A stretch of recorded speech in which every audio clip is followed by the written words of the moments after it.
EMF induce करने के लिए कौन कौन से तरीके कर लिए हमने, बता जरा, स्वयं बताएगा। हाँ भाई,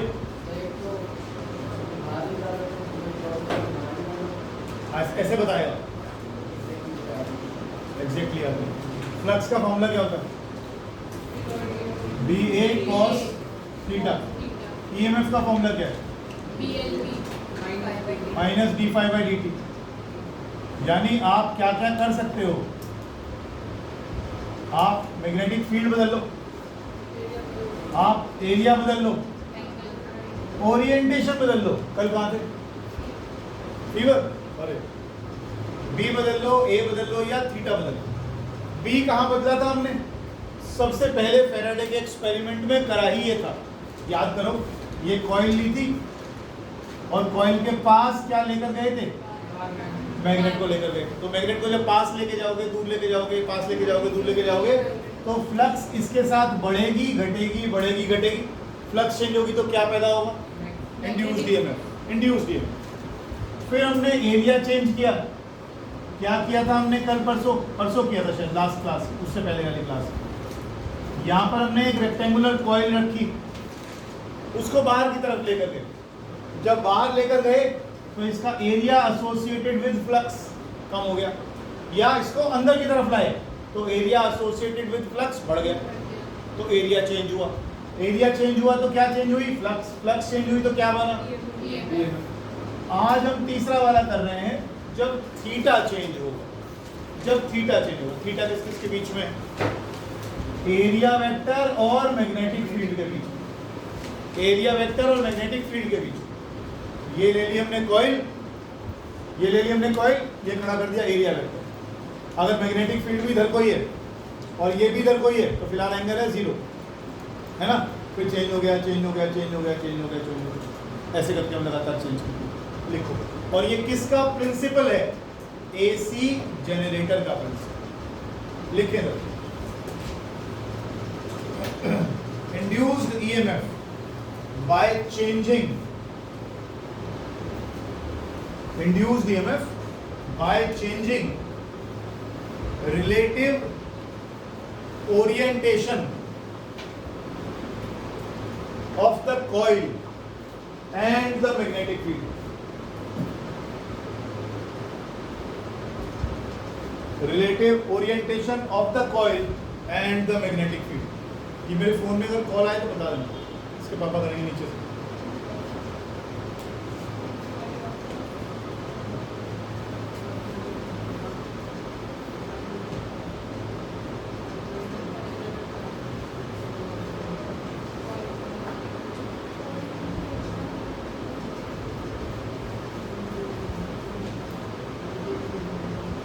बनाइए रश्मि बाबू, बनाओ।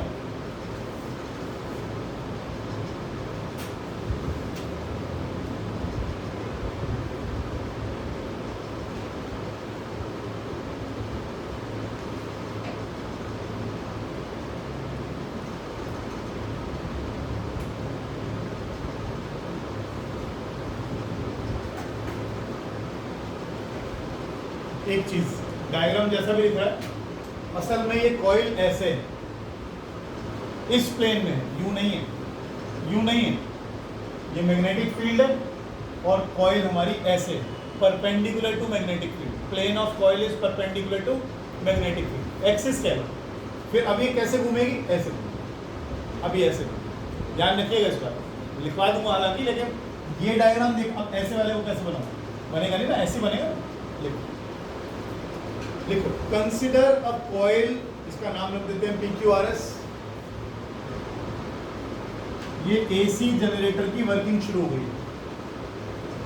Consider a coil PQRS which is free to rotate, which is free to rotate in magnetic field B, in magnetic field B।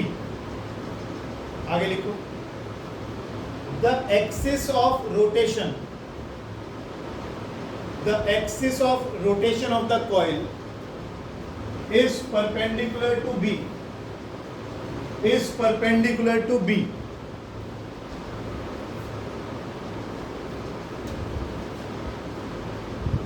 ठीक है, आगे नेक्स्ट लाइन में लिखो, फ्लक्स थ्रू द कॉइल,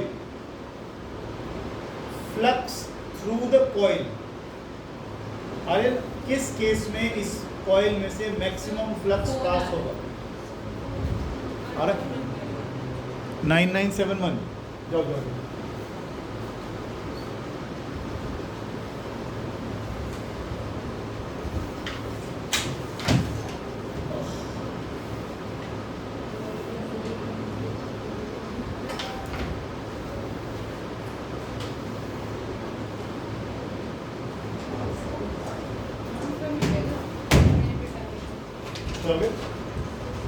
लिखो, हाँ मैं कुछ पूछ रहा था, जब परपेंडिकुलर, ठीक, मतलब क्या परपेंडिकुलर होगी? Plane of coil. Flux through the coil, flux through the coil, ये क्या पूछा था मैंने इससे कि इस कॉइल में से मैक्सिमम फ्लक्स कब पास होगी? जब ये कॉइल ऐसे हो, ऐसे ही ध्यान रखा करो, इधर से बहुत सारे तीर जा रहे हैं, अब ये तीर जा रहे हैं, इसमें से इस टाइम सबसे ज्यादा निकलेंगे, वो कम हो गए कुछ तीर, और कम हो गए, और कम हो गए, अब बिल्कुल ही खत्म हो गए, फिर बढ़ते जा रहे हैं, फिर बढ़ते जा रहे हैं, फिर बढ़ते जा रहे हैं, फिर मैक्सिमम हो गए, है ना? यही हो रहा है। वो तीर क्या है? Flux lines, field lines. Flux through the coil, कहाँ है? Flux through the coil when it makes an angle theta with the field, when it makes an angle theta with the field, क्या फॉर्मूला लिखते थे? BA cos theta, flux through the coil BA cos theta। A क्या था? Area, किसका area? Coil का, ठीक, आगे। The coil rotates with angular velocity omega,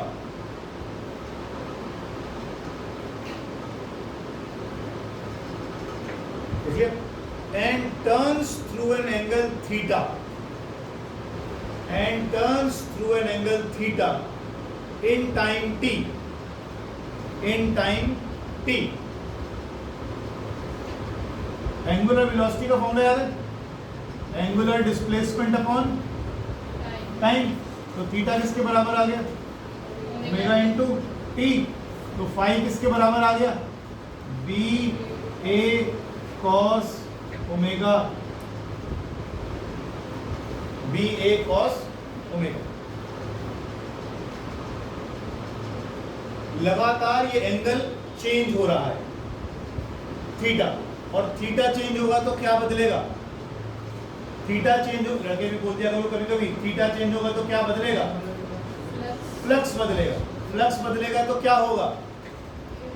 EMF generate होगा। लिखो जरा, लिखो, इधर से आवाज ही नहीं आती, लड़के बोलते ही नहीं, लिखो जरा आगे।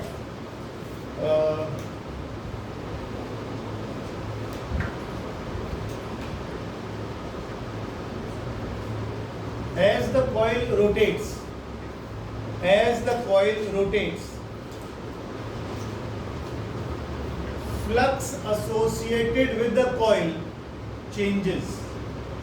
Flux associated with the coil changes, and as a result,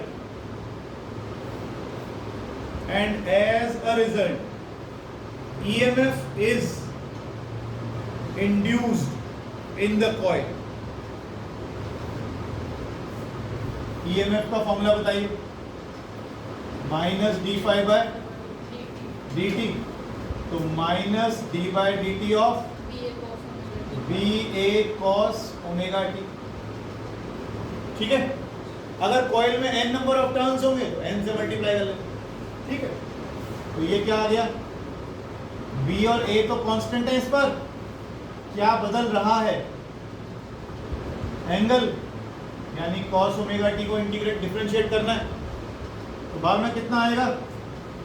cos का माइनस साइन ओमेगा टी और ओमेगा टी को भी डिफरेंशिएट करना पड़ेगा, क्या आएगा? ओमेगा। तो ये आ गया बी ए ओमेगा साइन ओमेगा टी। क्या कुणाल आ रहा है समझ में? नहीं तूने वीडियोस देख लिए पुराने वाले सारे? क्यों फिजिक्स के तुम देखे वीडियो? फिर क्लास कैसे समझ में आएगी यार? कम से कम इस चैप्टर के तो देख लेता जहां से शुरू करा है। If coil has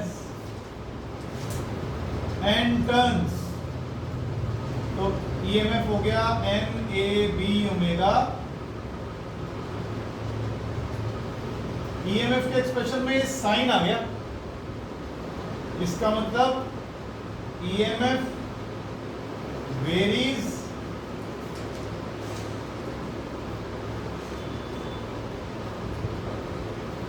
सिनुसॉइडली, sine wave की तरह चलेगा ईएमएफ।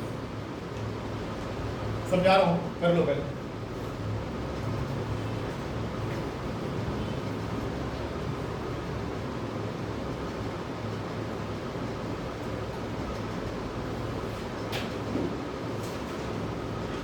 ठीक है जी, कैसे देखो जरा, साइन वेव कैसे बनती है? ऐसे साइन का ग्राफ ऐसा ही होता है, sine 0 0, sine 90 +1, sine 180 0, sine 270 opposite direction में मैक्सिमम, और साइन 360। ये सारे एंगल्स यहाँ डाल के देख लो, पता लग जाएगा। जरा एक बार देख भी ले शुरुआत से। साइन 0 कब होगा? ऐसे फील्ड लाइंस किधर को जा रही? इधर। फील्ड लाइंस किधर को जा रही? इधर को। ये प्लेन ऑफ कॉइल आ गया, ये एरिया वेक्टर आ गया, एंगल बताओ। 0, साइन 0, साइन 0 0, साइन 0 0, ईएमएफ कितना? ठीक है। उसके बाद आफ्टर 1/4 रोटेशन, मान लो आप 1/4 कहता हूँ, तो 1/4 रोटेशन में ये हो जाए, ये का मतलब 90, बी तो इधर है ही, एरिया वेक्टर नीचे को हो गया, तो बी और ए में angle 90, sine 90 1, maximum EMF generate हो गया। मैक्सिमम ईएमएफ जनरेट हो गया, मैक्सिमम ईएमएफ कितना होगा? NAB omega, NAB omega. पहले ऐसा था, फिर ऐसा हो गया, फिर घूम के यूं आ गया, अब एंगल 180, क्योंकि बी तो उधर है और ये इधर को आ गया, साइन 180 0, साइन 180 0, फिर 0, ऐसे ही 270 पे, ऐसे ही 360 पे, लगातार साइन वेव की तरह, यानी ऑल्टरनेटिंग करंट बनेगा।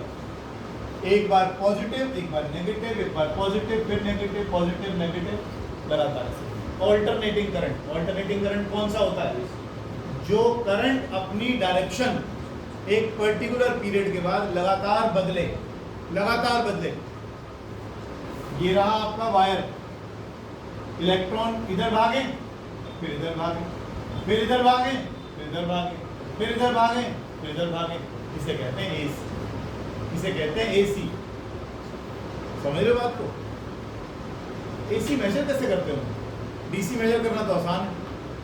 डीसी तो ऐसा है जैसे पानी की तरह आपके तार में से इलेक्ट्रॉन निकल गए, तो आपने यहाँ पर एक मीटर लगा दिया, एन मीटर बोलते हो, तो यहाँ से इलेक्ट्रॉन चले, इसमें से निकल के चले गए, तो आपने बोला 1 सेकंड में इतने इलेक्ट्रॉन निकल गए, तो 1 सेकंड में इतना चार्ज चला गया।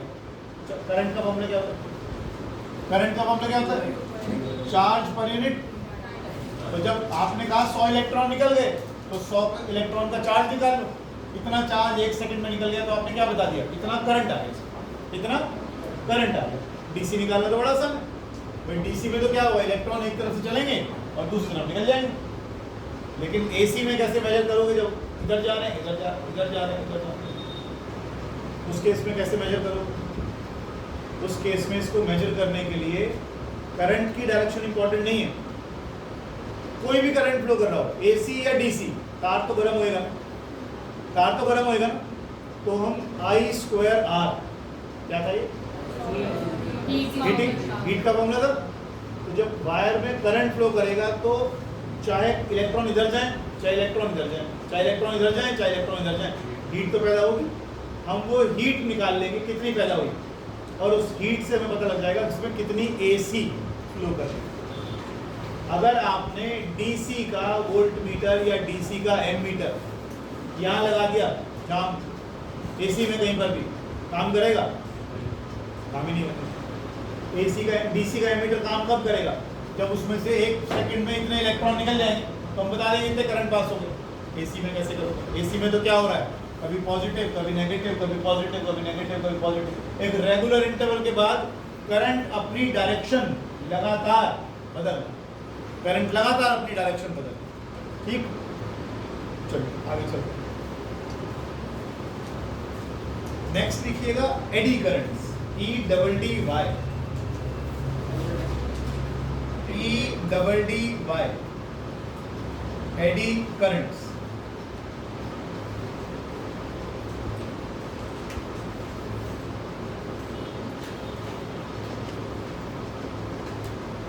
इनको फौकॉल्ट करंट्स भी बोलते हैं।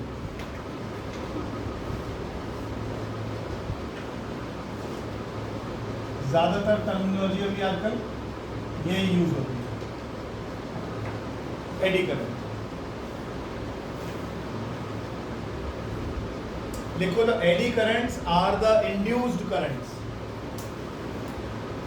The eddy currents are the induced currents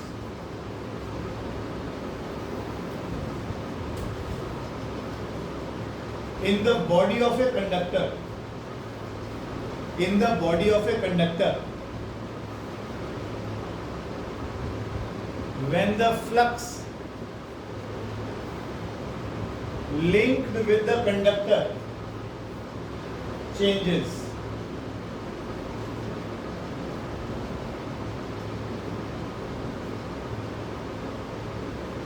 these currents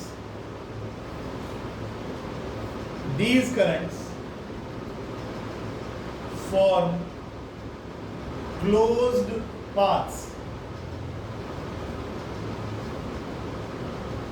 within the conductor,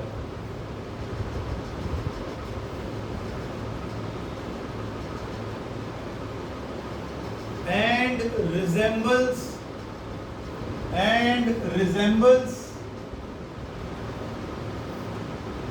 eddies in water, and hence named eddy currents, and hence named eddy currents। एक लाइन छोड़ कर लिखिएगा, पैराग्राफ में लिखोगे तो ये मार्क नहीं हो पाएगी, अलग लिखिएगा। They are formed in a plane perpendicular to magnetic field।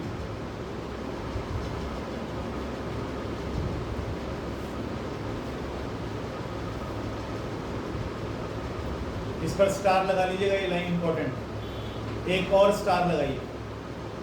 Their direction is given by Lenz's law, and they will oppose the cause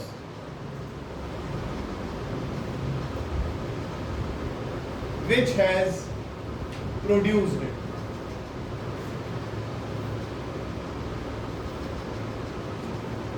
मैंने कल भी वो नोट्स नहीं भेजे, तो मैसेज भी नहीं भेजा हूँ,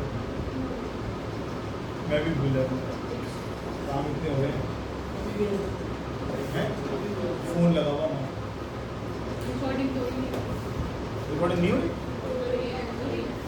ऐसे मत करो यार, तो रही है। देखो हमने क्या किया, ये नॉर्थ पोल और साउथ पोल है, ठीक, और इसके बीच में हमने एक मेटल की शीट को हैंग कर दिया। अब इस शीट को क्या कर रहे हैं, इस शीट को हम ऐसे घुमा रहे हैं, ऐसे हमारे ऐसे, ठीक है। मैग्नेटिक फील्ड किधर को है, ऐसे, मैग्नेटिक फील्ड किधर को है, ऐसे, और हम क्या कर रहे हैं, शीट को ऐसे मूव करा रहे हैं।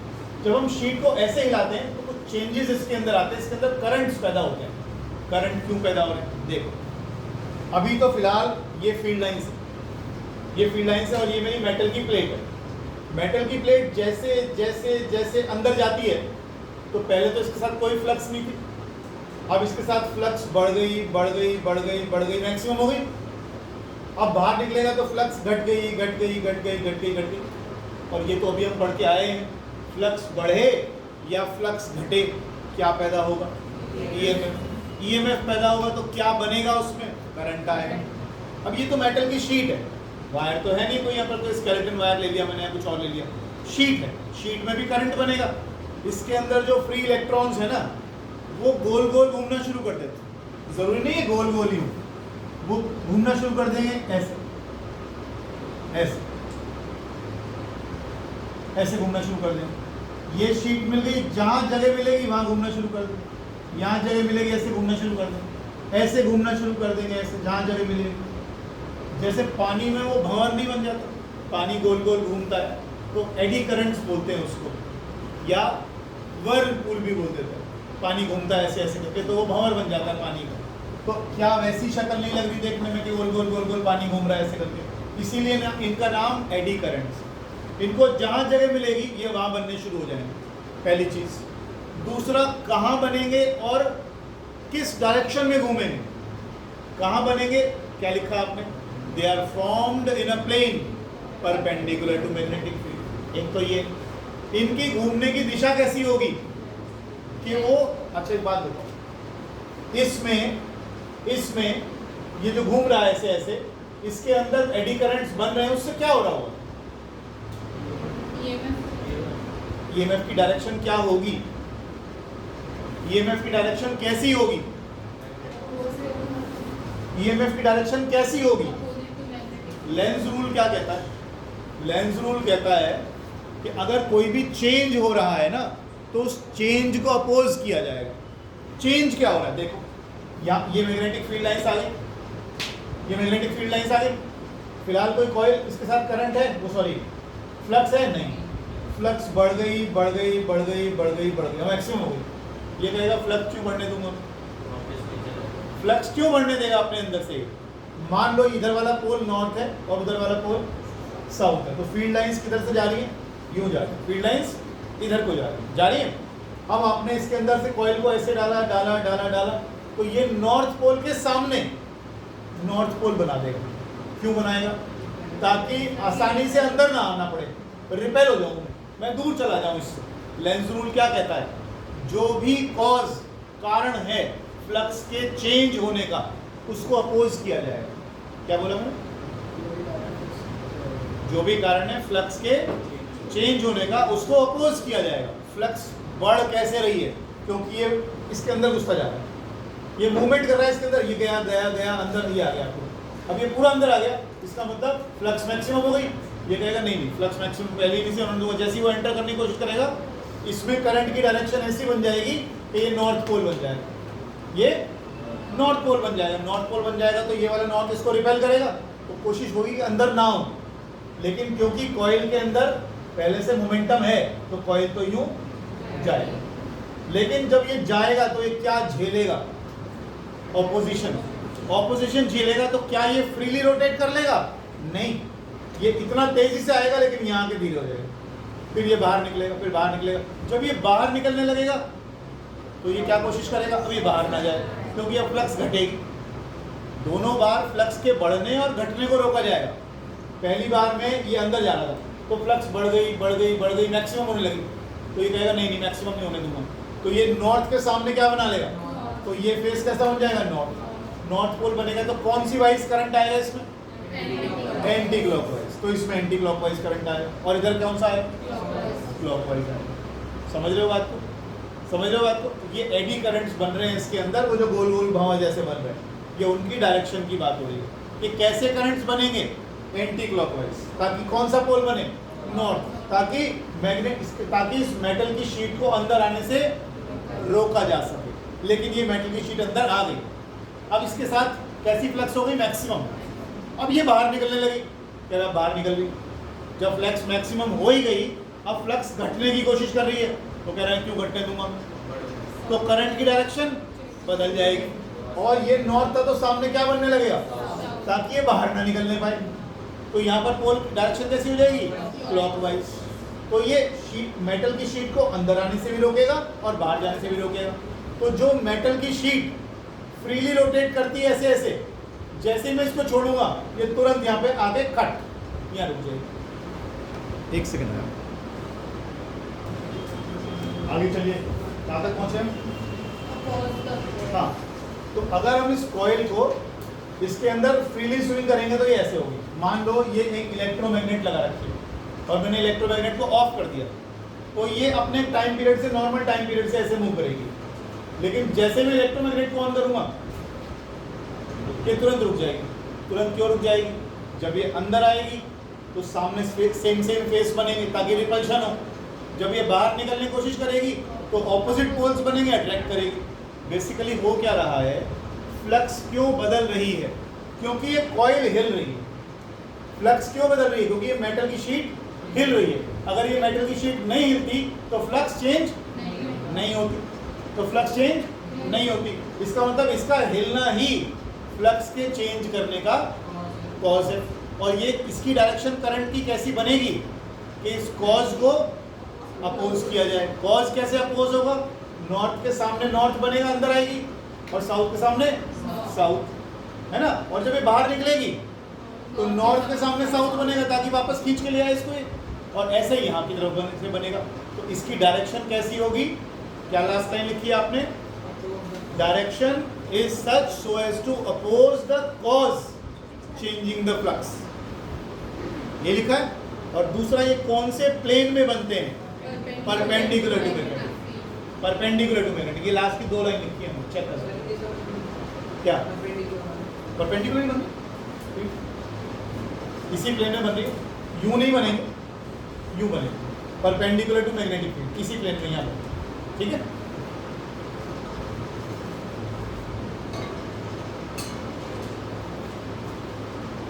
अच्छा, एक पेज छोड़ दो पूरा इसके लिए, छोड़ना पड़ेगा, कुछ नहीं होता।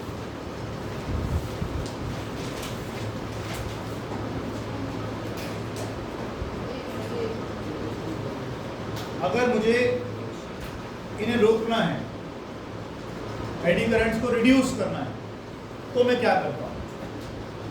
एडी करंट्स को रिड्यूस करने का अभी फिलहाल क्या है, ये मेरी शीट है मेटल की जिसको मैं बीच में घुमा रहा था, ठीक है ना। इसके अंदर जगह जगह एडी करंट्स बन जाएंगे, पूरा पूरा रास्ते में भी बनेंगे। अब हमने क्या किया, एडी करंट्स को रिड्यूस करने के लिए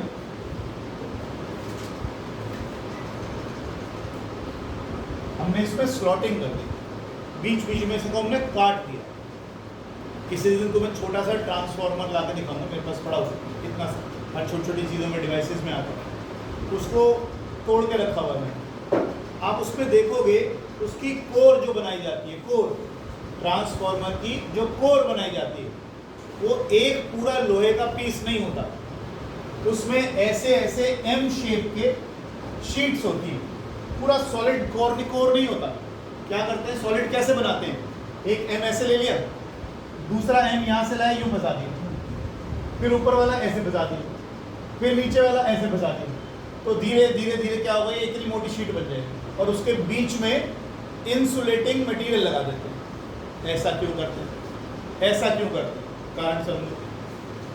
स्लॉटिंग जब आप करोगे तो करंट को ट्रेवल करने के लिए बहुत लंबा रास्ता, एडी करंट तो पूरे बनाने ही ना, करंट तो चलेंगे, अब करंट को ट्रेवल करने के लिए इतना लंबा रास्ता हो, जितनी बड़ी लेंथ उतना ज़्यादा रेजिस्टेंस, और जब रुकावट ज़्यादा होगी तो करंट उतना फ्लो नहीं कर पाएगा जितना पहले किया करता।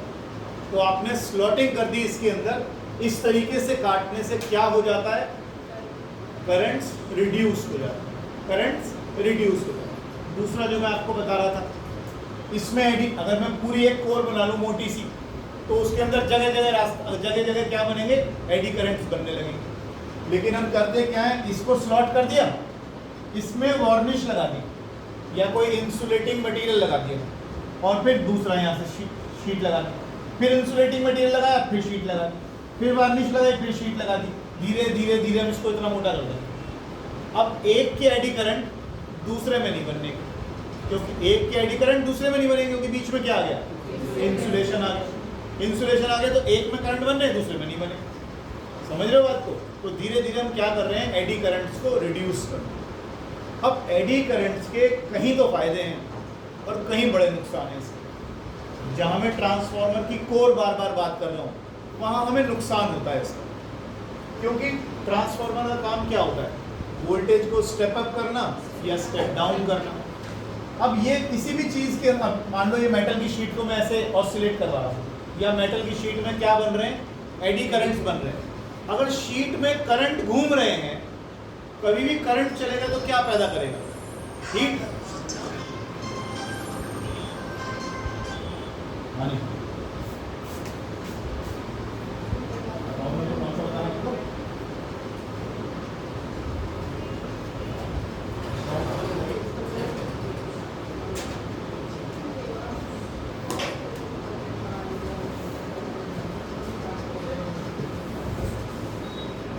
यही से करें ना।